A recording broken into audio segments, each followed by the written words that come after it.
আপনার কনফিডেন্স লেভেলটা তখনই স্ট্রং হবে যখন আপনি যে কন্ডিশনে কাজ করবেন সেই কন্ডিশনে আপনি টানা সাকসেস অ্যাচিভ করতে পারবেন, আর আপনি ওই কন্ডিশনটা সম্পর্কে ভালো একটা ধারণা নিজেদের মাঝে তৈরি করতে পারবেন। তো ভারত চ্যাম্পিয়ন্স ট্রফি শুরু থেকে শেষ পর্যন্ত তারা একই ভেন্যুতে ম্যাচ খেলে যাচ্ছে। তারা ওই দুবাই ইন্টারন্যাশনাল ক্রিকেট স্টেডিয়াম বা দুবাইয়ের ওয়েদার সম্পর্কে তারা একটা ভালো ধারণা তৈরি করতে পেরেছে। তারা ওই মাঠের কন্ডিশন সম্পর্কে একটা ভালো ধারণা তৈরি করতে পেরেছে এবং টানা 4টা ম্যাচ তারা ওই কন্ডিশনে কিন্তু জিতেছে ওই মাঠে, এবং সেখানে তাদের কনফিডেন্স লেভেলটা কিন্তু অনেক হাই। এবং চ্যাম্পিয়ন্স ট্রফির ফাইনালে ভারত এবং নিউজিল্যান্ডের মধ্যে ম্যাচ, ভারত যেখানে টানা 4টি ম্যাচ একই ভেন্যুতে খেলেছে তাদের 0 কিলোমিটার কিন্তু ট্রাভেল করতে হয়েছে, অপরদিকে নিউজিল্যান্ডকে কিন্তু প্রায় 7000-এর উপরে কিন্তু তাদেরকে ট্রাভেল করতে হয়েছে কিলোমিটার। এবং সেখানে যদি আমি দেখি, তারা প্রথমে করাচিতে শুরু করে, তারপরে তারা রাওয়ালপিন্ডিতে যায়, তারপরে তারা দুবাইতে আসে, দুবাই থেকে তারা আবার লাহোরে যায়, লাহোর থেকে আবার তারা দুবাইতে ফাইনাল খেলবে ভারতের বিপক্ষে। তো দুইটি দলের যদি আপনি এখানে কম্পেয়ার করেন, এখানে কিন্তু মাঠের বাইরের যে মানে অ্যাডভান্টেজটা সেটা কিন্তু ভারত কিন্তু সবচেয়ে বেশি কিন্তু এই টুর্নামেন্টটা থেকে পেয়েছে, এবং সেখানে ভারত একটা ভালো সাকসেস কিন্তু তাদের আছে। এবং এই কারণেই ফাইনালে আপনি খাতায় কলমের হিসেবে বলেন এখানে ভারতকে হট ফেভার ধরতে পারেন, কিন্তু কালকের যে ম্যাচটা অনুষ্ঠিত হবে সেটা কিন্তু চান্স কিন্তু 50-50। কিন্তু ভারত যে অ্যাডভান্টেজটা পাচ্ছে, যেখানে তাদের যেই মানে ইফোর্টটা বা যেই ইফেক্টিভ যে ভূমিকাটা সেটা কিন্তু তারা মাঠে কিন্তু প্রদর্শন করতে পারতেছে, সেই বাইরের অ্যাডভান্টেজটার যে প্রভাবটা সেটা কিন্তু তারা মাঠের মধ্যে কিন্তু সেই প্রভাবটা কিন্তু কিছু না কিছু তারা কিন্তু কিন্তু বেনিফিট পাচ্ছে। এবং এই জায়গাটায় কে ফেভারেট, এখানে আমি মনে করি দুটি দলেই কিন্তু 50-50 চান্স, কিন্তু ভারত যদিও একটু এগিয়ে আছে। কিন্তু এখানে অনেকেই এই বিষয়টাকে স্বীকার করতেছে, অনেকেই স্বীকার করতেছে না। এখানে অনেক ক্রিকেট লিজেন্ডরা কিন্তু এই বিষয়টা নিয়ে কিন্তু অনেক আলোচনা করতেছে, এই যে চ্যাম্পিয়ন্স ট্রফি সিস্টেমটাকে নিয়ে তারা প্রশ্নবিদ্ধ করতেছে। অপরদিকে যদি আমরা দেখি, ভারতের যে পেস বোলার মোহাম্মদ সামি কিন্তু তিনি বলেই ফেলেছেন গণমাধ্যমের সামনে যে তারা উইকেট থেকে ভালো একটা অ্যাডভান্টেজ পাচ্ছে, তারা কন্ডিশন সম্পর্কে যেহেতু তারা জ্ঞাত। এবং অপরদিকে কিন্তু ভারতীয় হেড কোচ কিন্তু গৌতম গম্ভীর সে কথাটা কিন্তু অকপটে অস্বীকার করেছে যে তারা কোনো সুবিধা পাচ্ছে না, যেহেতু উইকেট চেঞ্জ হচ্ছে প্রতি ম্যাচে। কিন্তু ফাইনাল যে ম্যাচটা অনুষ্ঠিত হবে সেটা কিন্তু হবে ভারত পাকিস্তান। প্রথম ম্যাচটা যে উইকেটে হয়েছিল সেই উইকেটে হবে, এবং এই উইকেটটা চুজ করার কারণ একটা স্টেডিয়ামের সার্কেলের কথা চিন্তা করেই কিন্তু, যেটা স্ট্যান্ডার্ড হিসেবে ধরে নিয়ে এই উইকেটটাতে ফাইনাল ম্যাচটি অনুষ্ঠিত হবে।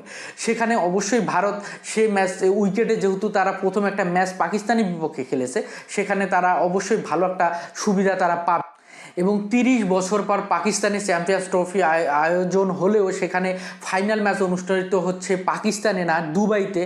তারপর কে ফেভারেট, নিউজিল্যান্ড না ভারত, সেই দিক যদি আমরা একটু আলোচনা করি, সেখানে কিন্তু দু দলের মধ্যে এক্স ফ্যাক্টর কিন্তু আছে। দু দলের মধ্যে কয়েকটি এক্স ফ্যাক্টর আপনি যদি ধরতে গেলে, আপনার মিডল ওভারে কিন্তু, এবং দুবাই এই যে ইন্টারন্যাশনাল ক্রিকেট স্টেডিয়াম, এখানে কিন্তু আপনার স্পিনটা কিন্তু মিডল ওভারে ভালো একটা ভূমিকা কিন্তু তারা কিন্তু প্লেস করতেছে।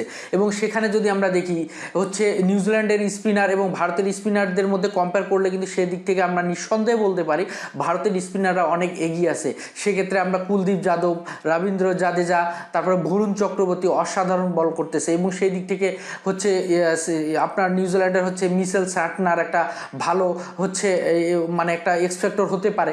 অপরদিকে আমরা যদি ব্যাটিংয়ের দিক চিন্তা করি, ভারতের লম্বা ব্যাটিং লাইন আপ, সেখানে সবচেয়ে আমি শুরুতে যদি ভারতকে বড় একটা ধাক্কায় ফেলে দেওয়া যায় টপ অর্ডার ব্যাটসম্যানদেরকে, সেখানে যদি বলি রোহিত শর্মার উইকেটটা তুলে নেওয়া যায়, এবং ভারতকে টপ অর্ডারে যখন আপনি শুরুতেই একটা বড় ধাক্কা দিতে পারবেন, তাহলে কিন্তু ভারতের টোটাল স্কোরটা কিন্তু অনেকটা চিপে চলে আসতে পারে। এবং এই দিক যদি আপনি আরেকটা জিনিস চিন্তা করেন, যে এই দুবাইয়ের যে এই মাঠে কিন্তু আপনার ম্যাক্সিমাম ম্যাচ কিন্তু ভারত জিতেছে চেস করে, তারা টানা 3টা ম্যাচ চেস করে জিতেছে, একটা ম্যাচ ডিফেন্ড করে জিতেছে। এবং এই কন্ডিশনে যদি আপনি 320 330 যদি হচ্ছে প্লাস করতে পারেন, তাহলে কিন্তু আপনার একটা ভালো স্ট্রং একটা আপনার সাইড কিন্তু আপনি তৈরি করতে পারবেন। সেক্ষেত্রে নিউজিল্যান্ড অবশ্যই চাবে তারা আগে ব্যাট করে 340 350 একটা রান দাঁড় করাতে, এবং সেখানে ভারতকে সেই রানটাতে তারা ডিফেন্ড করতে চাবে, ভারতকে সেই রানটার মধ্যে আটকাতে। এবং অপরদিকে ভারতের লম্বা ব্যাটিং লাইনে বিরাট কোহলি সবচেয়ে বেশি বলতে পারেন ভয়ঙ্কর একটা ব্যাটসম্যান। এবং সে প্রথম ম্যাচে যখন পাকিস্তানের বিপক্ষে একটা সেঞ্চুরি তুলে নিলেন, ম্যাচটাকে জেতালেন। এবং সেমিফাইনালে যদি দেখি আমরা অস্ট্রেলিয়ার বিপক্ষে যে কার্যকারী 80+ একটা ইনিংস রান খেললেন ধৈর্য সহকারে, এবং যে ইনিংসটাই হচ্ছে ম্যাচটাকে জয়ের দিকে নিয়ে গেল, সেটা কিন্তু সেই জন্যে পুরা ভারতের লম্বা ব্যাটিং লাইন আপে বিরাট কোহলি কিন্তু দারুণ মিডল ওভারে দারুণ কিন্তু একটা ভূমিকা রাখতেছে। এবং এই 50 ওভারের খেলায় মিডল ওভারে আপনার যে ভালো একটা রান তুলে নিতে পারবে, সেই হচ্ছে দলটাই ভালো একটা সাইডে কিন্তু থাকবে। এবং আপনি যদি দেখি নিউজিল্যান্ডের কিন্তু রাচিন রবীন্দ্রা, গ্লেন ফিলিপস, আপনার কেন উইলিয়ামসন দারুণ ছন্দে আছেন। সেদিক থেকে ভারতের বলাররা অবশ্যই চাবে সেই দিকটাতে হচ্ছে নিউজিল্যান্ডের এই ব্যাটিং সাইডটাতে আঘাত হানতে। এবং ভারতের মোহাম্মদ সামি দারুণ বল করে আসতেছেন, যদিও ভারতের পেস বোলিং ইউনিটটা ততটা স্ট্রং না। এবং এইদিকে কিন্তু নিউজিল্যান্ডের পেস বোলিং ইউনিটের মধ্যে ম্যাট হ্যানি দারুণ বল করে আসতেছেন, টানা 4 ম্যাচে 10টা উইকেট নিয়েছেন। তো দারুণ একটা ম্যাচ হবে, সম্ভাবনাময় ম্যাচ কিন্তু। তবে ফাইনালে এসব চিন্তা বাদ দিয়ে কে স্ট্রং সাইড, কে সুবিধা পাচ্ছে, কে পাচ্ছে না, এসব বাদ দিয়ে নিউজিল্যান্ডকে তাদের ম্যাচ জিততে হলে ভারতকে হচ্ছে সেই জায়গাগুলোতে হচ্ছে ভালো একটা সুযোগ তৈরি করতে হবে।